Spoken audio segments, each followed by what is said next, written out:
उल्हासनगरच्या शासकीय मध्यवर्ती रुग्णालयात ऑर्थोपेडिक इम्प्लांट ऑपरेशन रखडले असून या ऑपरेशनसाठी दाखल झालेले रुग्ण तब्बल 1.5 ते 2 महिन्यांपासून रुग्णालयातच खितपत पडले आहेत।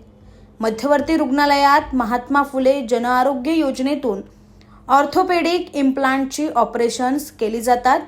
मात्र या योजनेची बिलं रखडल्यामुळे ऑर्थोपेडिक इम्प्लांट ऑपरेशनसाठी लागणारे रॉड आणि अन्य साहित्य पुरवठा करणाऱ्या पुरवठादारांचं बिलही थकलं आहे।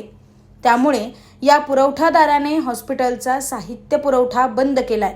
परिणामी पायात रॉड टाकण्यासाठी दाखल झालेले अनेक रुग्ण मागील 1.5 ते 2 महिन्यांपासून हॉस्पिटलमध्ये खितपत पडले आहेत। हे सगळे रुग्ण हातावर पोट असणारे असून घरातले एकटे कमवणारे आहेत। त्यामुळे त्यांचीही आर्थिक परिस्थिती बिकट बनली असून खाजगी रुग्णालयात उपचार घेणं परवडणार नसल्यामुळे मध्यवर्ती रुग्णालयातच पडून राहण्याची वेळ त्यांच्यावर आली आहे। या सगळ्याला जबाबदार कोण असा प्रश्न आता उपस्थित झाला असून मध्यवर्ती रुग्णालयाचे जिल्हा शल्य चिकित्सक डॉक्टर उत्कर्ष दुधेडिया यांनी योजनेचे पैसे न आल्यामुळे ही परिस्थिती ओढावल्याचं सांगितलं आहे। मात्र ऑन कॅमेरा प्रतिक्रिया देण्यास त्यांनी नकार दिलाय।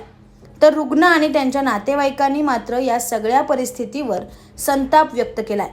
मी इथं 1.5 महिने झाले ॲडमिट आहे आणि 1.5 महिन्यापासून माझं अजून काय झालेलं नाही आहे उपचार।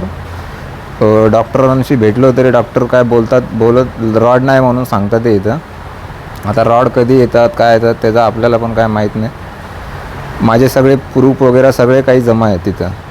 अप्रूव्हल पण आलेलं आहे पण डॉक्टरचं अजून काय नाही। डॉक्टर राऊंडला पण आले तर काय बोलत नाही, काही सांगत नाही। माझी आई पण बनसोडे साहेबांशी जाऊन भेटली, ते पण काही उत्तर देत नाही, काय करत नाही। आता काय करायचं ते त्यांच्यावरच आहे, डॉक्टरांवर। माझ्या घरात मी काम करणारा एकटाच आहे। माझ्या आईवडिलांचं पण वय झालेलं आहे, ते घरीच असतात। मी कमवणारा माझ्या घरात एकटाच आहे आणि मी इथं बसल्यामुळं माझ्या घरची पण परिस्थिती डाऊन आहे आणि मला आता इथं राहूनसुद्धा मलाच कंटाळा आला आहे, कारण की सगळं दुखतंय कंबर वगैरे इथं झोपून आणि माझ्या घरची पण परिस्थिती थोडा डाऊन आहे।